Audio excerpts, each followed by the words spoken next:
శ్రీ గురుభ్యో నమ. ఓం నమో భగవతే వాసుదేవాయ. భగవద్గీత భక్తి యోగం 12వ అధ్యాయం.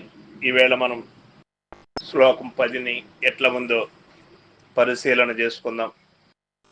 అభ్యాసేప్యసమర్థోసి మత్కర్మ పరమో భవ మదర్థమపి కర్మాణి కుర్వన్ సిద్ధిమవాప్స్యసి.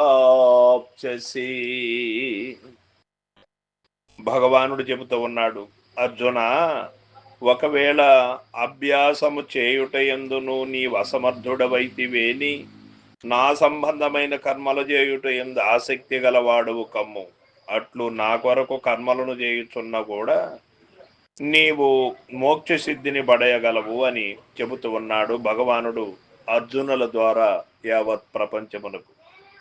ఒకవేళ పైన తెలిపిన చిత్తైకాగ్రత అభ్యాసమును కూడా ఎవరైనా చేయజాలనిచో అట్టివారు తరించుటకై మరి ఒక ప్రత్యామ్నాయ పద్ధతిని భగవానుడు కరుణతో సూచించుతున్నారు.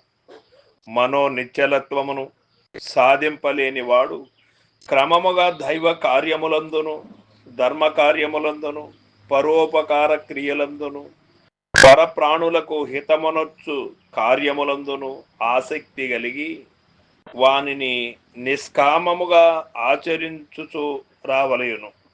జపము, ప్రార్థన, కీర్తన, భజన, పూజ, వ్రతములు మున్నగు వానిని భగవత్ ప్రీత్యర్థముగా వించుచుండవలెను.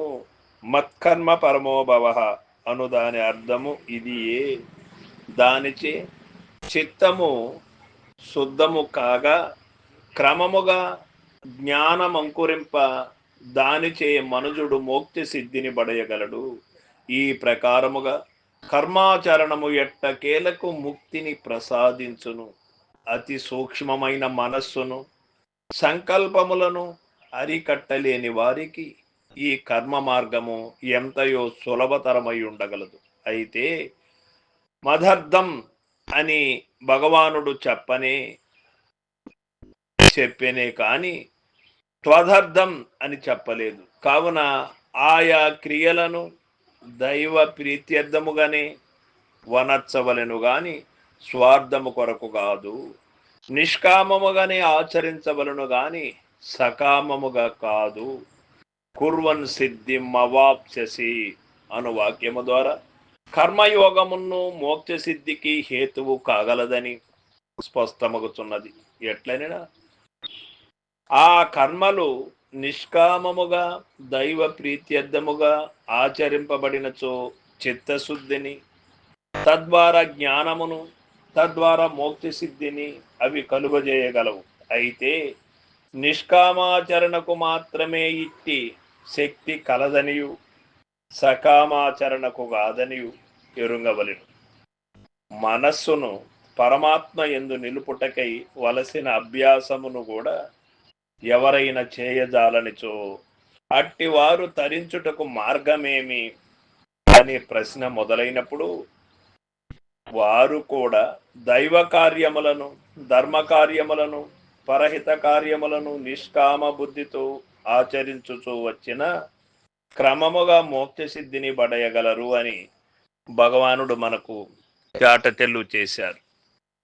ఎవరైనా కాని ధ్యానము ద్వారా, యోగము ద్వారా మనసు కుదరలేదు అని, చిత్తము పరిభ్రమిస్తూ ఉన్నది, నిలకడ కుదరలేదు అని చింతించాల్సినటువంటి అవసరం లేదు. దానికి ప్రత్యామ్నాయ మార్గం ఏమిటి అంటే సత్కార్యక్రమములు చేస్తూ, సజ్జనుల సాంగత్యము చేస్తూ, యుక్తాహారము తింటూ, మితమైనటువంటి ప్రవర్తన కలిగి, సదాచరణ కలిగినటువంటి వారికి కాలక్రమేణా అతి త్వరలోనే మనసుకు నిశ్చలత ఏర్పడి, చిత్తానికి ఏకాగ్రత కలిగి, అనుకున్న పని సాధించగలిగి మోక్ష పదం స్వీకరించగలరు.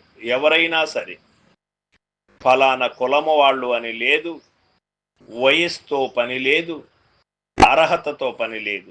అర్హత ఏమిటి దీనికి అంటే, మనసుని భగవంతుని యందు లయం చేయాలి. మనస్సుకి ఈ బాహ్య విషయములపై సంబంధము లేకుండా ఆంతరంగంగా ప్రయాణం చేయాలి అనే ఒక దృఢ నిశ్చయం ఉంటే చాలు. అది ఆ స్థాయికి తీసుకెళ్తుంది. సర్వం సద్గురు పాదార్పణమస్తు. జై గురుదేవ.